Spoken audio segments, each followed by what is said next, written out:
individual differences. That is to say, the thing that attracted me was that Baha'u'llah talks specifically about black people. Abdul Baha specifically about black people.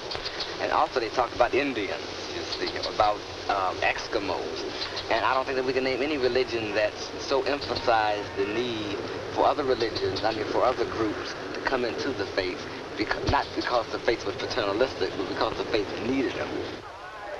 The first national convention of Baha'i youth brought together 600 young people from all parts of America, plus visitors from Japan, Africa, Persia, and India, asking the age-old questions, finding answers in a new faith.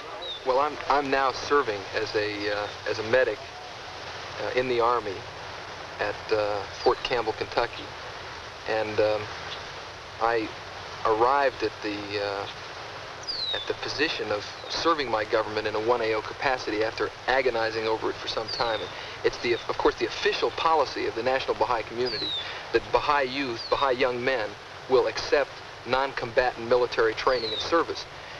My experience in Vietnam is a sickening thing. It's a thing that tears the values of human life down. I don't want any part of it. I'm opposed to the war. I'm opposed to the military establishment. I'm opposed to totalitarianism, and this is a totalitarian system, military.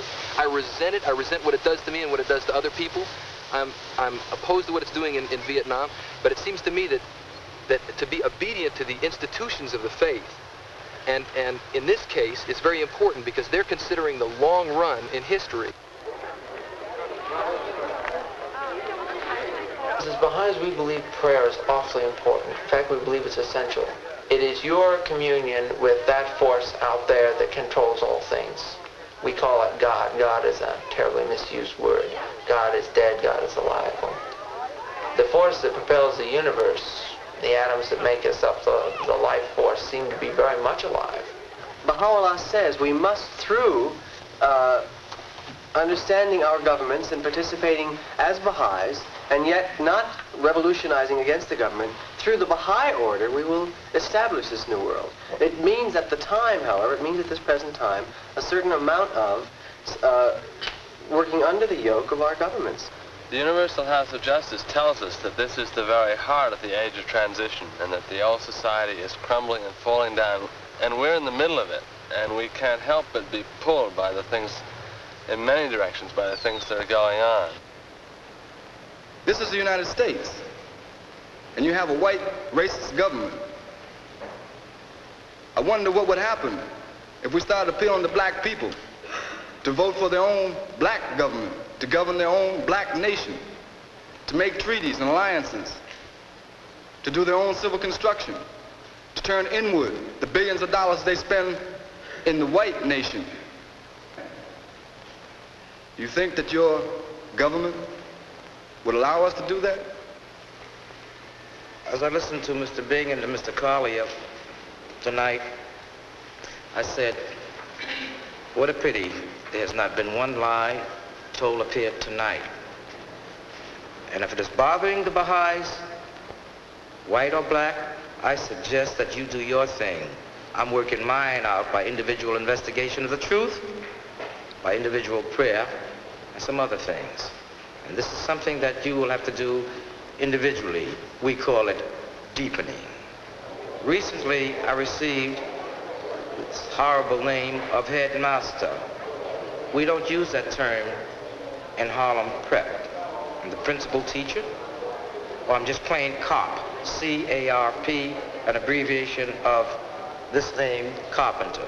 And that's the way it is. Because the young men and young women that I am working with, and do you notice I did not say teaching, I am working with, represent many facets and organizations within that ghetto called Harlem. We have 5%ers, we have Muslims, we have Pan-Africanists, we have Garveyites, we have agnostics, we have Christians, and we have some black Jews. And you are not going to proselytize these young people, and you're not going to kid these young people you're going to have to march through the front intellectual and spiritual door, or you don't stay. Baha'is don't have missionaries as such because when they go to another country, they're not supported by the faith. We call them pioneers, and they go with the intention of living in that country, of learning the language, of settling down, of getting a job, hopefully of becoming permanent residents, even citizens if they wish to. And our whole approach is not one of conversion, but rather of trying to live as closely as possible the Baha'i precepts, the Baha'i teachings, and through your own life, attracting people to the Baha'i faith. Well, what I can't understand is how you believe like in chastity before marriage and no drinking and no smoking and all those things.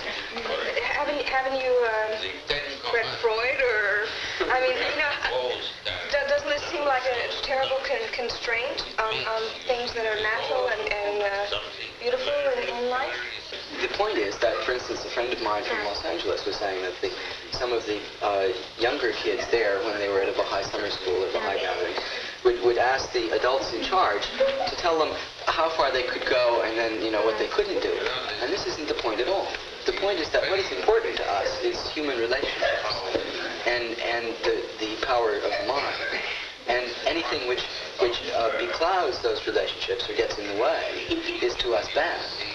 But it's only by virtue of the good thing. In other words, we're all in favor of being happy. It's just how you become happy that's important to us. Yeah. You see? Now, it's for this, or partly for this reason, that Baha'is don't drink. It's not because we're against what a lot of people argue drinking does, which is to be freer and more friendly and more natural. We're for that. But we think you can do that without having to drink. Dr. Bird, do you still socialize with the same friends you were with before you became a Baha'i? Oh, yes. It's interesting enough. They will say, well, we know what you want. And they'll get the ginger ale and the Coca-Cola. And we go to parties and we have the best of time. And they can't understand because we're not charged with anything but the spirit. There is a change in relationships. And I find all my relationships much better today than I did 4 years ago. I find I have more friends today. I have more lasting relationships. I find myself liking people today. Each person I've come to find through the Baha'i faith has something to offer, whatever it is, no matter how little it is. There's this offering, and it's beautiful to me. And this is one of the things that held me back in the beginning.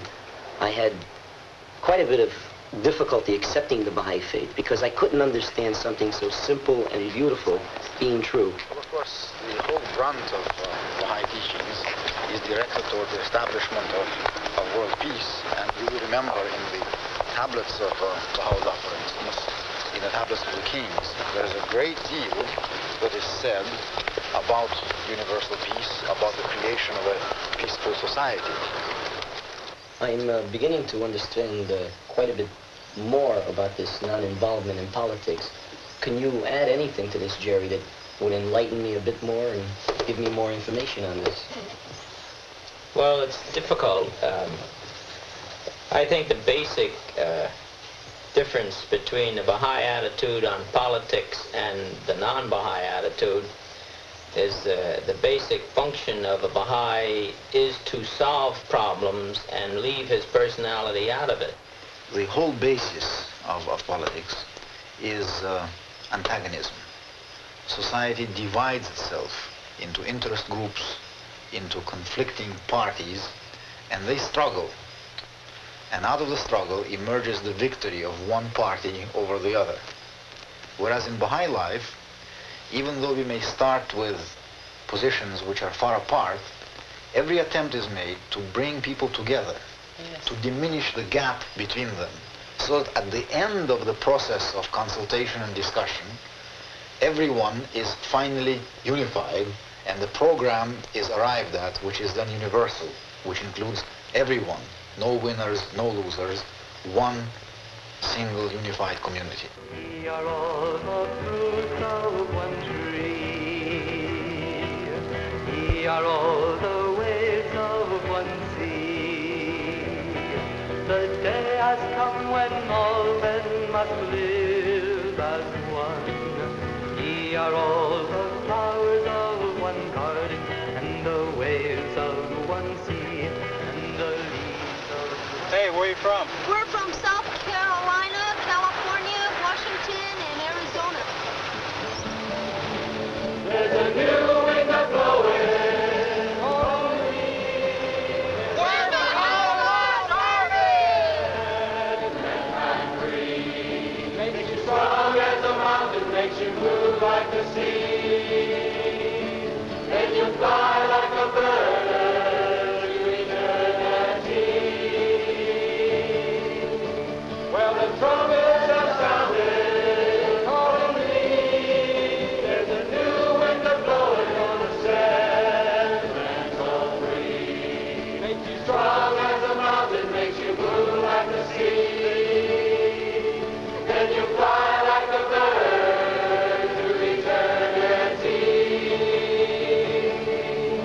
There's a new wind blowing on the promise has come. There's a new wind blowing on the land to be won. Makes you strong as a mountain, makes you move like the sea. Then you fly like a bird to eternity. For there's just one world and one mankind. There's a new wind blowing, peace of mind. Makes you strong as a mountain, makes you move like the sea. Then you fly like a bird to eternity. It sets you free.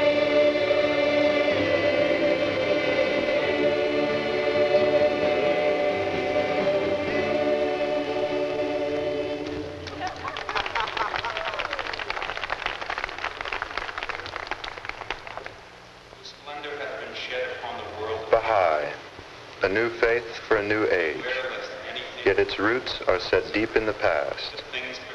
To find them, one must turn to the birthplace of other prophets, other faiths. Baha'u'llah is a new prophet. Baha'i is a new faith. Yet this faith and this prophet are but the latest chapter in man's eternal search for a way to God.